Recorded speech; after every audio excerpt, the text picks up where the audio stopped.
What do top UK lawyers say about divorce? Helen Ward, a lawyer who has handled the breakups of a string of celebrities from Guy Ritchie and his split from Madonna to Bernie Ecclestone, the Formula One tycoon, has an iron rule about divorce. Don't do it unless you absolutely have to, she says. People going through difficulty in their relationship need to explore whether their love really has died and their marriage really is over. Divorce carries a health warning, and I think everybody ought to think about this long and hard before they do it. She may not recommend it, but Ward, a commanding presence in her navy blue skirt and suit jacket, has made a huge success out of divorce. She has been a partner with Stewart's for 5 years and, before that, was a partner for 18 years at Manches, where she looked after the divorce of Andrew Lloyd Webber from Sarah Brightman. She is universally agreed to be very good at her job, and is very well paid, not that she will reveal how much. In the 50s and 60s the doyen of the divorce courts was Blanche Lucas, who was tall and glamorous. I remember being a young lawyer and her waltzing into the barrister's chambers in a full-length mink coat, says Ward. Reputed to speak 7 languages and to have notched up 6 husbands, Lucas was the only prominent woman, says Ward. Today the London network of top divorce lawyers is dominated, unlike other areas of law, by women. Other elite female divorce lawyers include Davina Katz, 37, a partner at Schillings where she heads a team of 9. She charges £575 an hour and tends to work only on cases that have assets of £40 million or £50 million plus. Sandra Davis, who handled the breakups of footballer Thierry Henry from his wife Claire and Jerry Hall and her split from Mick Jagger, is head of the family department at Mishcon de Reya and has worked in family law for more than 30 years. She charges £650 an hour. Diana Parker, a senior partner at Withers, a law firm near the Old Bailey that serves the rich and super-rich, charges more than £600 an hour and is noted for her elegant and effective negotiation. The largest settlement she has secured to date is just shy of $1 billion. It is a world where the younger generation are also making a mark. Adele Pledger, an associate at Withers, was described in 2015 by Spears, the bi-monthly magazine for the super-rich, as a rising star of family law. Only 31, she charges more than £300 an hour and in 2014 worked on the case in which the ex-wife of Sir Chris Hahn, a billionaire hedge fund manager, was awarded a divorce settlement of £337 million. These women approach a fresh divorce case like a sporting challenge, delight in its tactics and maneuvers, and are rivals who often come head-to-head. And their fast-paced, emotionally charged world of scandalous affairs, big settlements and 6-inch heels is about to get the full glare of the media spotlight, thanks to a new BBC drama, The Split. The primetime series centers on 2 top London divorce lawyers, Hannah Defoe, played by Nicola Walker, and Nina, Annabel Sholey, sisters who now work for rival firms. Hannah, the eldest, another sister, is still finding her way as a part-time nanny. Walks out on the family law firm after her mother, the matriarch of both firm and family, refuses to hand over the company to her as agreed. The battle lines are drawn up between the sisters, between Hannah and her mother, and her father, who mysteriously appears after working out more than 30 years before, and, of course, between divorcing couples. One client is unhinged after discovering her husband's quite extraordinary betrayal.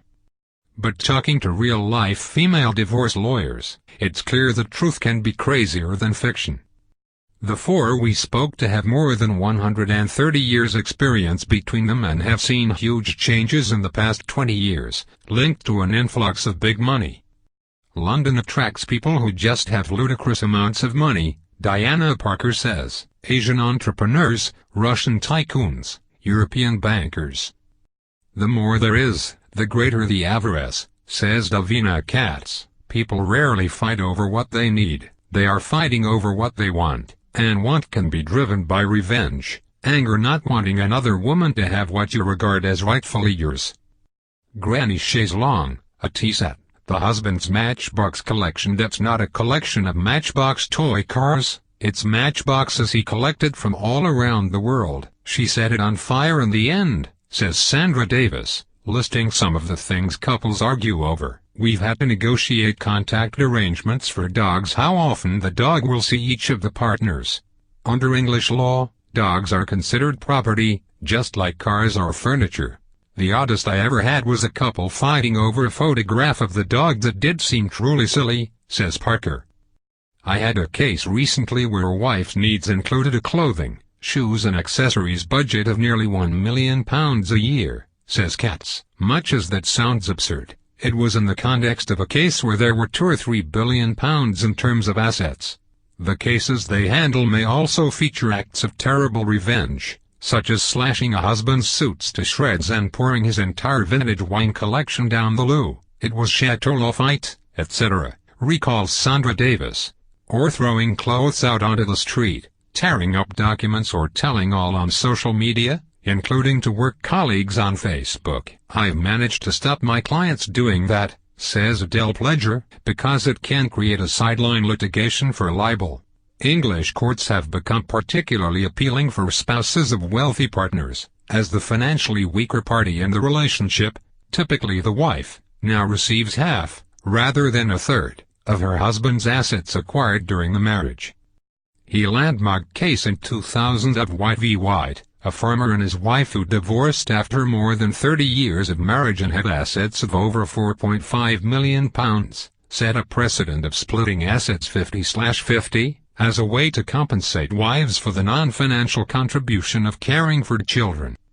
The current law is why London is regarded as the divorce capital of the world, says Davis. Most men in my experience are quite cool about a 50/50 split except if they own a business, says Parker. Often there isn't enough money to go to the wife, so you have to start dismantling the business, which, she says, can be pretty catastrophic, adding that it also affects your identity if you're Mr. Big in the world in which you operate.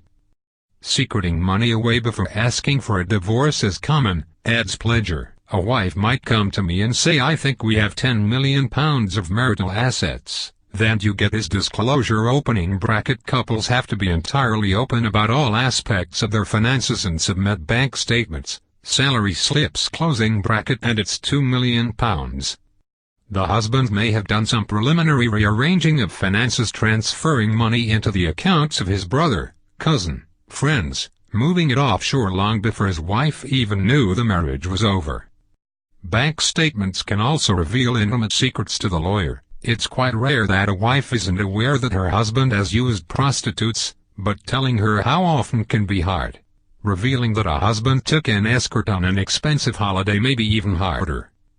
It's not only the betrayal of the affair, it's also financial. You spent money on this, Pledger explains. But on the flip side, husbands may say, well, taking the emotion out of it, what's the difference between me spending money on prostitutes and her spending £20,000 on handbags without telling me? In fact, legally there is a huge difference. Wasteful dissipation of marital assets, in other words, money spent on drugs, prostitutes or gambling, can be reimbursed to the spouse, whereas a handbag habit is not in the same category, says Pledger. Female lawyers, it seems, are particularly adept at handling emotional fallouts. In general, women are more comfortable talking about feelings and handling emotions, says Katz, who always wears heels today, a vertiginous leopard print pair by Christian Louboutin, and believes that how orderly you look is a function of how orderly your mind is. She believes male clients with big professional positions often feel at ease with a female divorce lawyer because they can put some of their bravado to one side, and that having been married to a man, women will often really rather deal with a woman, not another man, when dismantling their marriage. The skills you need aren't just strategic skills, says Davis, who believes women are good at gentle psychological probing. It can be quite difficult for men to get under the skin of a female client. Davis aspires not to look like your average lawyer. She is dressed in snakeskin boots, Max Mara trousers and an Armani dark top, accessorized with a fuchsia pink scarf. I like to show I'm capable of thinking outside the box. I like to push boundaries. But Parker, who prefers to be understated when people see me they're feeling pretty overwhelmed anyway, poo-poos talk of feminine soft skills and multitasking. It is very non-PC to be saying women are good at something and men are good at something else. Nevertheless, she has thrived, one of only 6 female law students in a class of 200 in her year at Cambridge University, from which she graduated with a double first, elected the youngest and the first female senior partner of a city law firm, at Withers in 1999. She has found in matrimonial law an appealing combination of law, psychology, sociology and politics. You're at a very central point in a client's life, she says. Divorce has also taught the women much about marriage. All are happily married. Ward for nearly 34 years to Sir Alan Ward, a former judge, Davis for just over 30 years to a businessman, Katz for 8 years to a financier. Parker has been with her husband Dr. John Landris since she was 19, and Pledger is in a long-term relationship, 6 years, with a management consultant. I doubt that divorce lawyers are better at choosing spouses, but we probably have a lower incidence of divorce, seeing how quickly you can become antagonistic towards somebody who has been important to you encourages you to try to avoid that happening in your own life, says Parker.